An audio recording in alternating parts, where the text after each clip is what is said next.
Pasta is an 8-figure e-commerce entrepreneur, innovator, and venture capitalist disrupting the e-commerce industry.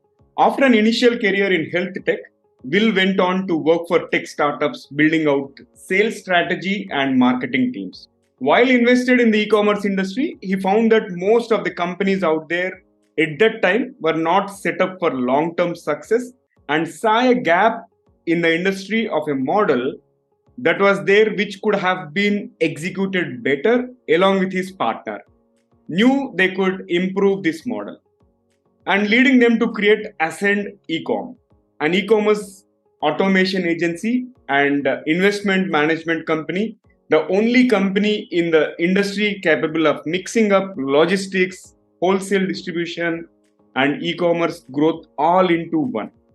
With over 2 years in the business, Ascend Ecom is a company comprising 400 plus clients, 2 warehouses in Dallas, and 400 plus employees, seasoned e-commerce professionals with over a decade of experience in tech, logistics, and operations, generating over 75 million in revenue for their clients. So this profile seems to be very interesting, and I'm sure Will is going to inspire all of us today. This is the Guiding Voice podcast series, the Guiding Voice for a Better Future. Friends, I am your host Navin Samala, just a fellow professional on a mission to make the world a better place to live. Through the Guiding Voice, we drive conversations that matter, conversations that add value to your life and to your career. Thank you so much for joining me. And Will, how are you doing today? I'm good. Thanks for having me. I appreciate the warm intro. All right. So pleasure to have you here, and thanks for being part of our journey. Yeah, thanks for having me. I'm excited to be here.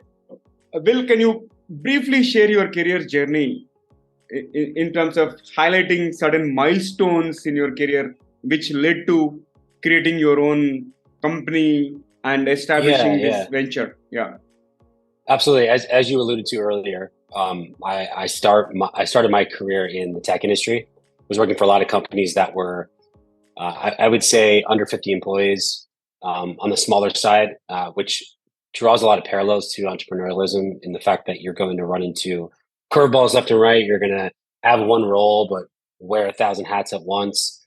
You don't know what's around the corner kind of thing. So it keeps it exciting and energetic. That being said, I did that for about 8 to 10 years, sort of building out teams from the ground up, and working on the sales strategy, marketing, everything associated with the tech industry and implementing solutions for providers, primarily in the healthcare space. During that period of time, I got involved in e-commerce fairly early on, had my success, had my failures. My business partner and I were invested in a similar opportunity in the e-commerce space. That's where we actually met. And then we noticed about circa 2018, there was a lot of organizations popping up that were providing Amazon businesses as an investment service, which sounded great. But then we started to peel back the layers of these businesses, and we realized that a lot of them were ineffectively executing. So that led to us doing a market test as in literally investing in 3 different so-called competitors of us now. And really just lifting up the hood and seeing what's going on, and then unraveling all the inefficiencies, and seeing what the gaps were, and then taking that and saying, hey, we could do this better. And that's where Ascend essentially was born. Is we took a broken model with the mission to really legitimize the space of investing in an Amazon business and turning it into a real asset class. Now we are just over 3 years as of February. We're 3 years as an organization. We've got well over 600 clients. We've got 2 facilities in Dallas, 2 new JV partnerships, which you didn't mention because they're fairly new. One in Florida, one in Michigan.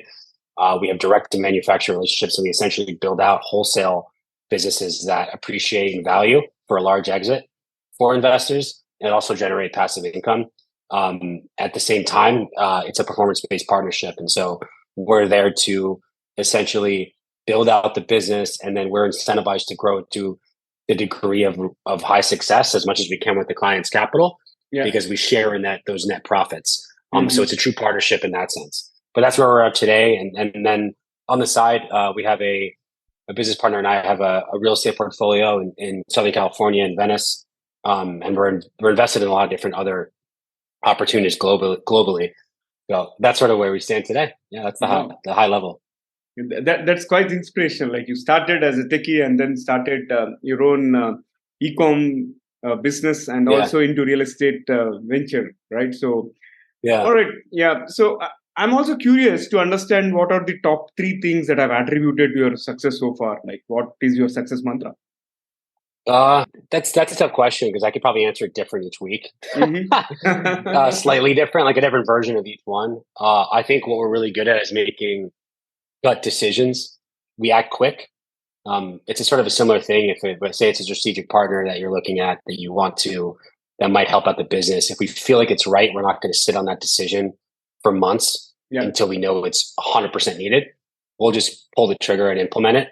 And yeah, we're not always right about that decision, but we have been right most of the time. And that's helped us accelerate and grow at a pace that has a reduction in growing pains as an organization that can get 700 clients in about 3 years. Mm. There's that. There's also having transparent and integrity driven business practices from the top.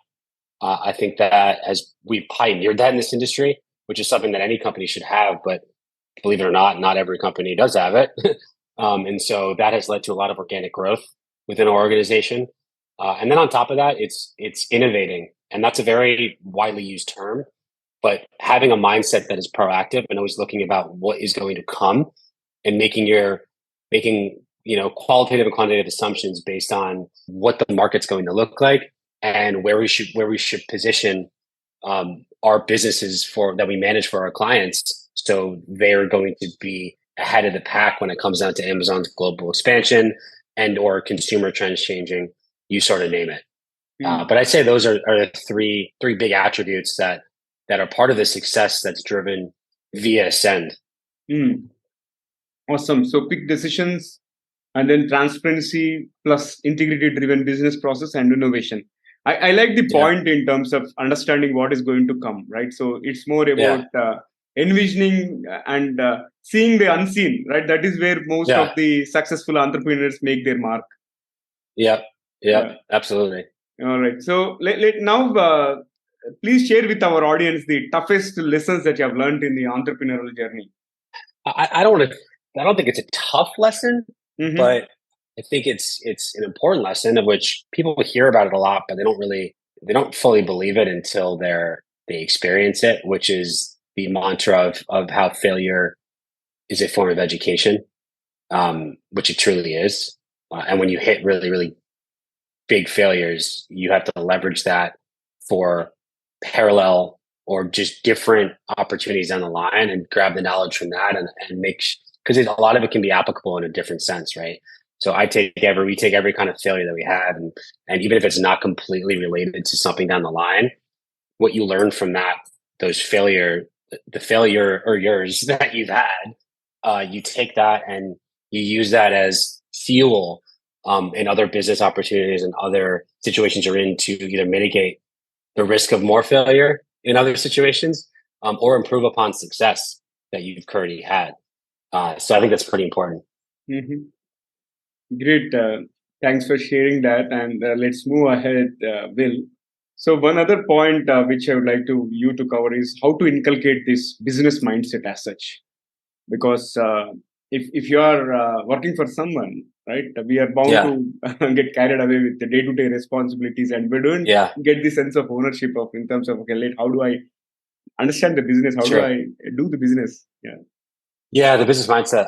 I mean, honestly, it's not something that just is going to directly come without just throwing yourself in the mix. Mm-hmm. You can't just have it if you're going to be siloed in, the basic W-2 position.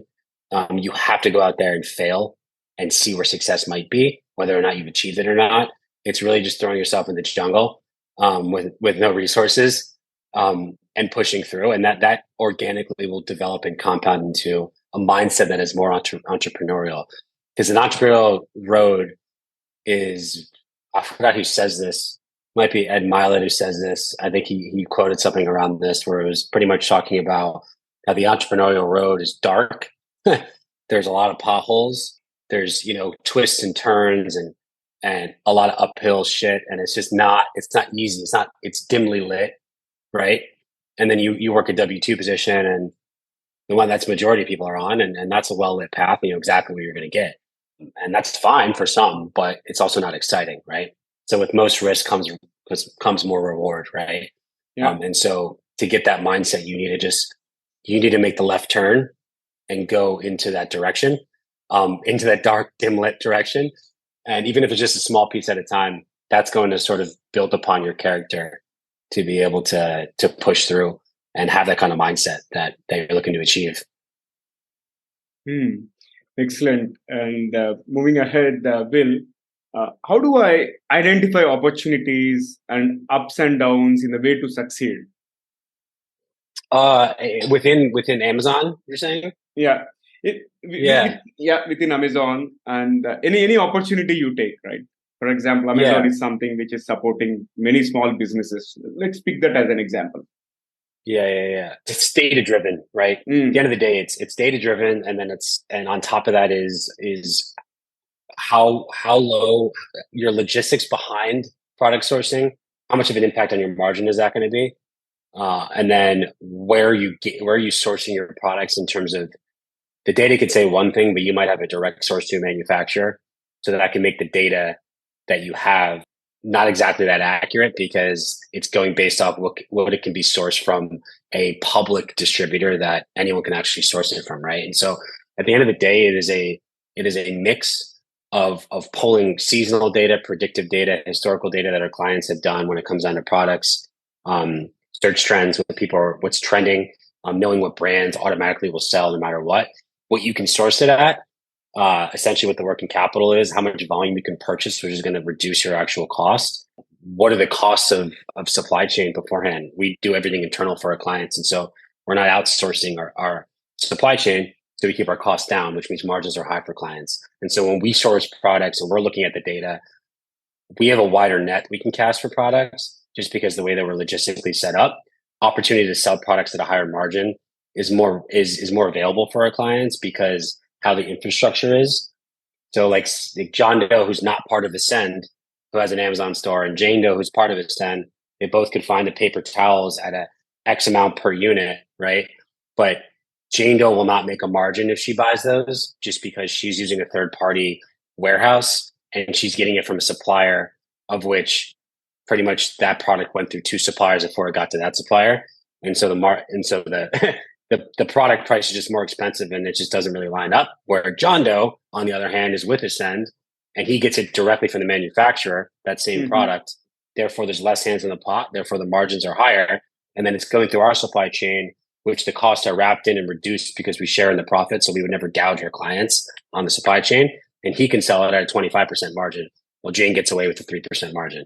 Those are the kind of things where that product research would be skewed if they both just looked into a platform and saw that product without us doing it and knowing our back end and our connections of sourcing and all of that. Products that publicly look available to sell and have small margins will have higher margins with us simply because how we can source it and the logistics that are built behind it. Yeah, this is so fabulous conversation, and I'm loving every insight. In fact, you're giving a true picture in terms of how to look at things differently. And Yeah, now let's talk about the data part. Like, how do we yeah, leverage this historic data from the client performance to predict the new products and the moves? yeah, Yeah. yeah. There's a mix of both. Mm. At the end of the day, Hmm. it's going to have to also do with what the client is deploying into their business. How much capital do they have to put into their business for products? That's going to determine what kind of products we're looking at, whether it be products that are higher cost per unit for clients that have more capital, or at the end of the day, there's also the way to look at it where if the client has more capital, we are opening the doors more to products that sell a lot more units, but they might have a lower margin because there's more capital, there's a higher capital ceiling. And so when we're putting all the data together, we're looking at, again, what have our clients done in the last 3 years? What sells year over year over year? What has a seasonal trend? What is trending that's new? How are we sourcing it? Where are we sourcing it from? What does the competitive landscape look like? Who else is selling it? What is their health on their store in terms of the competitive landscape? And then we compile all that data in an aggregate and we come out with pretty much a green light or a red light on whether or not that product should be purchased. for profit and what the predicted sell-through time and margin would be. That sounds very, very complex, and it is. And there's a lot more layers to it than that, but I don't want to confuse your listeners. So that's probably the best I can explain it without being too confusing. No, I think this is all insightful conversation for sure. Not at all boring. Yeah. And let's now talk about some actionable advice and tips and techniques in terms of how to start, run, and grow businesses. Like maybe based on your own experience, right? What are some of the actionable tips that you would like to share with my audience?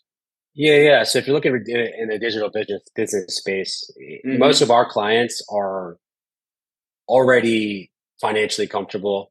They're not all entrepreneurs, but they already have a financially comfortable portfolio, most of them, and they have capital, but they just don't really have time, right? And so where our service comes into play is we do it all for the client. They pay us a premium fee and they get to leverage everything that we have and we built in our entire team. And we work on behalf of the client as the operational partners and strategy partners. And that's 99% of the actual business for them. And then we share in those profits. If you're someone who has a lot more time, that's a little bit different. There's still a ceiling on where you can scale on Amazon. So someone with enough time can start their own Amazon business, can be mildly successful, but there will be a point where they have to have a partner simply because you need resources to be able to scale business to 5 figures a month in profit. And you can't do that out of your garage. And most likely with that kind of capital, you can't really do it with a third party logistics company based on margin. The margin's getting sliced into. And so there's a ceiling for doing it yourself on Amazon, but at the end of the day, unless you have a lot of capital and a lot of time, the best move is to find a partner in the space that can do it on behalf of you, and you can share in that actual profit. On the other hand, there's other opportunities in digital space. I mean, obviously, people can start businesses all over the place. There's Shopify, but that includes ads, and I can go down a rabbit hole of all the ways you can do it. It's highly competitive, and that's why what's attractive in this space is having an expert by your side, so you don't have to worry about all the failures and all that stuff, because we've done it all and we've been in this industry for a decade, so we know exactly how to approach things. And if hiccups happen, we know how to rectify problems, and we are ahead of the game when it comes down to Amazon policies, how they're evolving globally, all this stuff that would take hours and hours a day to keep up on if you are a self-investor with your self-business on Amazon, trying to start from scratch with little capital. So hate to be dark on that, but like, it's just, you can do it.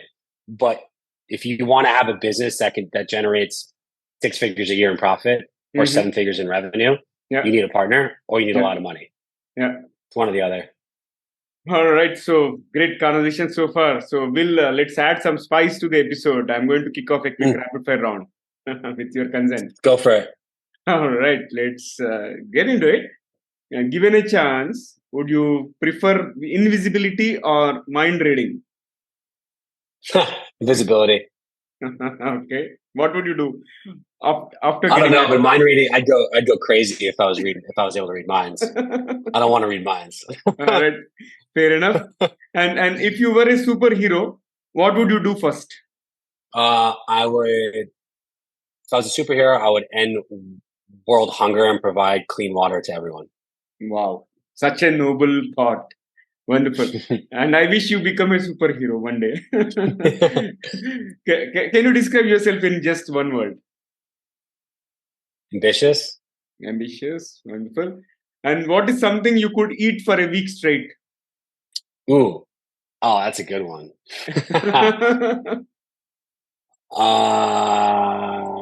Wow. Oh man, you're gonna give me stumped here. I wish I knew this question ahead of time.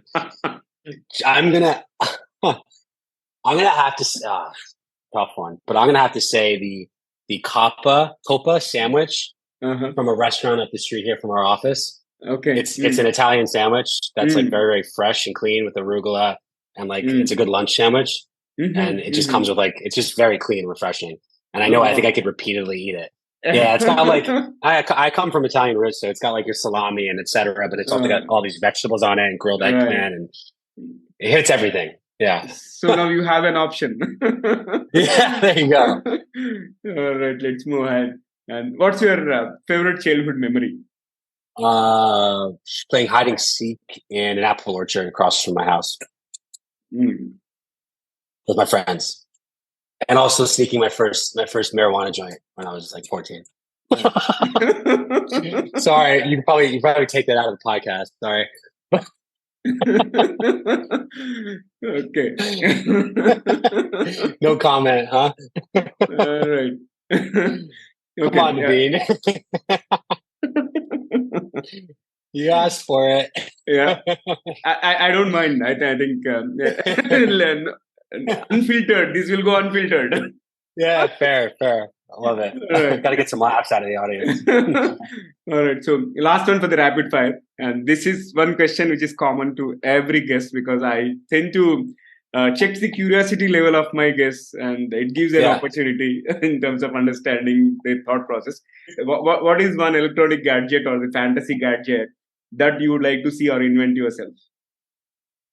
So say it again. A fantasy gadget or an electronic gadget. Yeah, gadget. Does it exist right now, or am I making one up? It's a fantasy. You're saying. Yeah, fantasy gadget which you would like to invent yourself or see it live in the world. Oh wow! Ooh, honestly, I don't know how good this would be for the world. It would be good, but it also could be detrimental. But the ability to literally like if I could, I'm in California right now. If I could press a button and be in Zanzibar in 15 minutes and go surf there, I would do it. So I guess a transportation capsule. Yeah, some teleportation kind of thing, like I think similar to that. Just like extra fast speed, right? Like not hours, minutes to get anywhere. Minutes to get. Have you come across this Doraemon cartoon? Okay, I think you have to try that. Okay. Doraemon, yeah, it's a very good cartoon. In fact, I've seen my kids grow while watching that. And at one point in time, I used to also watch that Doraemon show. And there is one door. And normally, whenever you get into that door, you will visit any part of the world that you wish to. That is Doraemon door. Love that. That's great. Okay, yeah. Great rapid fire, Will. And with that, let's flip back to the mainstream. And before I let you go, one final question for today's conversation. What will be your one piece of advice for those aspiring to be an entrepreneur? Shit, I think the advice is exactly what I alluded to earlier about expect failure, but turn it into an arsenal of ammo to propel forward. Because that's essentially every time, either on a personal level or on a business level, there's been some kind of, dip in success. It always comes out stronger if you approach it the right way. And it doesn't mean it's an immediate. It doesn't mean you're immediately taking what you learned from that dip on the next thing. It could be a year down the line. But I think the experiences that are considered failures are just educational pieces, and you can't let that hit you in a way where it bleeds into any kind of positivity or just know that it's part of the process. I think failure has something to teach, and it is not final and not fatal. Yeah, exactly. Wonderful. Exactly. So yeah, great. And any closing remarks on how was your experience with the Guiding Voice podcast? Oh, it's been great. Rapid fire. We can do that all day. I want to come back on just for the rapid fire. Let's do one. For sure. You should start a spin-off of this, just rapid fire podcasts. Yeah, I think that's a good idea. Yeah, for all those impatient people and who need instant gratification, I think that's a solution. Yeah, right. We live in a world of that. So hey, you might have a market for it. Good idea. All right. So, Will, thank you so much for joining me, and I appreciate your time and all the insights that you have shared with our audience. And definitely, I'm going to invite you again. Yeah, please. I'd love to be on again. Thanks for having me. It's been great. Take care.